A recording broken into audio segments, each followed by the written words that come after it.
नमस्कार, Madhya Pradesh daily current updates में आपका स्वागत है। आइए बात करते हैं मध्य प्रदेश के वक्फ बोर्ड से जुड़ी एक बड़ी खबर। हाल ही में चर्चा का विषय रहा है मध्य प्रदेश वक्फ बोर्ड में किया बदलाव। इस वक्फ बोर्ड में अब 10 सदस्य होंगे, जिसमें से 2 गैर मुस्लिम सदस्य का चुनाव किया गया है। आइए खबर को पूरा समझते हैं।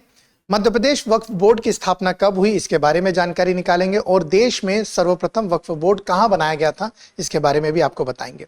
तो खबर यह है कि मध्य प्रदेश के वक्फ बोर्ड में बड़ा बदलाव किया गया है। 10 सदस्यों में से 2 सदस्य जो हैं वो गैर मुस्लिम होंगे।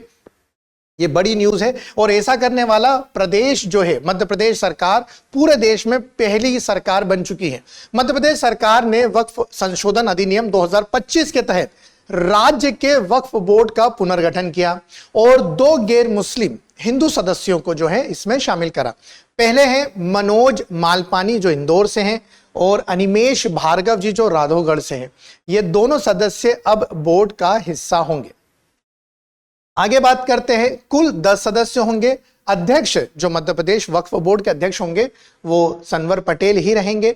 अन्य सदस्य में है नजमा हेपतुल्ला, विधायक आतिक अलीक, फैजल खान, फातिमा चौधरी, साइस्ता सुल्तान, शबाना खान, पिछड़ा व अल्पसंख्यक कल्याण वर्ग के आयुक्त, यह सब सदस्य के तौर पर जो है वक्फ बोर्ड का भाग होंगे। मध्य प्रदेश वक्फ बोर्ड की बात करें तो 1963 में, ये थोड़ा सा आप याद रखेंगे, एग्जाम पॉइंट ऑफ व्यू से बहुत इंपॉर्टेंट हो जाएगा कि 1963 में इसका गठन किया गया। और अगर हम देश में वक्फ एक्ट की बात करें तो जो वक्फ एक्ट है वो जो एक्ट चालू किया गया था वो 1954 में हुआ था। क्या मध्य प्रदेश पूरे देश में पहला वक्फ बोर्ड बनाने वाला राज्य बना? नहीं, इसे सबसे पहले लागू किया गया था बंगाल प्रेसिडेंसी में। तो याद रखेंगे, अगर हम देश में पहले वक्फ बोर्ड की बात करें तो बंगाल प्रेसिडेंसी में शुरू हुआ था। मध्य प्रदेश में इसकी शुरुआत 1963 में हुई है बाय द एक्ट 1954। अब इसका हेडक्वार्टर भोपाल में। काम क्या होते हैं वक्फ बोर्ड के? काम क्या होते हैं तो राज्य के सभी मस्जिद, दरगाह, कब्रिस्तान, ईदगाह, मदरसा की जितनी भी संपत्तियां होती हैं उनका रजिस्ट्रेशन करना और उनके प्रबंधन का काम करते हैं। मतलब मुस्लिम समुदाय से जुड़ी हुई मस्जिद, दरगाह, कब्रिस्तान, ईदगाह, मदरसा, इन सभी में जो है रजिस्ट्रेशन एंड प्रबंधन का काम करने के लिए क्या हमारे पास है? एक वक्फ बोर्ड हमारे पास है। ये आपको याद रखना है। अब बदलाव से क्या होगा? वक्फ कानून अगर हम 2025 की बात करें तो क्या बदलाव आया? बदलाव यह आया, सबसे बड़ा बदलाव देखने को मिला कि कलेक्टर का रोल, अब कलेक्टर साहब का क्या रोल होगा कि अगर मान लीजिए वक्फ बोर्ड के अधीन कोई संपत्ति है और विवाद की स्थिति बन जाती है, ध्यान से सुनिएगा, अगर वक्फ बोर्ड के अंदर कोई संपत्ति आती है और विवाद की स्थिति बन जाती है तो विवाद होने पर वक्फ संपत्ति का सर्वे जिला कलेक्टर करेंगे। ये एक नया जो है क्लॉज है। महिला सदस्य कम से कम कितनी होनी चाहिए? जो भी वक्फ बोर्ड है उसमें महिला सदस्यों की संख्या कम से कम 2 होनी चाहिए, अधिक से अधिक ज्यादा हो सकती है। ऑडिट जो है प्रत्येक वर्ष जो है केक ऑडिट करेगा, मतलब कंट्रोलर ऑडिटर इन जनरल।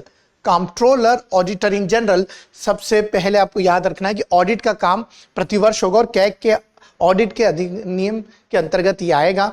जुलाई 2026 में बोर्ड ने भोपाल, इंदौर, जबलपुर में अतिक्रमित वक्फ जमीन हटाने का अभियान चलाया। देखिए ये क्यों बदलाव आया, बदलाव के पीछे की कहानी आपको हम बता रहे हैं कि जुलाई के ही महीने में अगर हम बात करें 2026 में बोर्ड ने जो है इंदौर, भोपाल, जबलपुर में अतिक्रमित वक्फ जमीन हटाने का अभियान चलाया और इस अभियान के अंतर्गत 300 एकड़ जमीन जो है वापस ली गई। कितनी? 300 एकड़ जमीन वापस ली गई। मतलब अगर मैं पूरे मध्य प्रदेश की बात करूं तो कुछ वक्फ के अधीन जो अगर हम जमीन की बात करते, रजिस्टर्ड जो अगर जमीन की बात करें तो ये जो हो जाएगी, ये जितनी भी रजिस्ट्री है वक्फ के अधीन वो है 45,000 से ज्यादा होंगी और जिसकी सालाना आय या किराए की हम बात करें तो वो 50 करोड़ होगी। इसलिए ऑडिट के लिए जो है केग को रखा गया है। ठीक है, अब आपके उत्तर देने की बारी है। मुझे बताना है आपको कि वर्तमान में जिसकी चर्चा हमने करी है कि वर्तमान में मध्य प्रदेश वक्फ बोर्ड में कितनी महिला सदस्य हैं? 1, 2, 3 या 4? ये कमेंट करके आप बताइए। और साथ ही साथ ये भी आप मुझे बताइए कि देश का पहला वक्फ बोर्ड जो पश्चिम बंगाल में बना था, बंगाल प्रेसिडेंसी में, उसका सन क्या है, उसका ईयर क्या है? जय हिंद, जय भारत। अब एग्जाम की तैयारी को और बेहतर करने के लिए हमारे चैनल को लाइक, शेयर और सब्सक्राइब करना ना भूलें।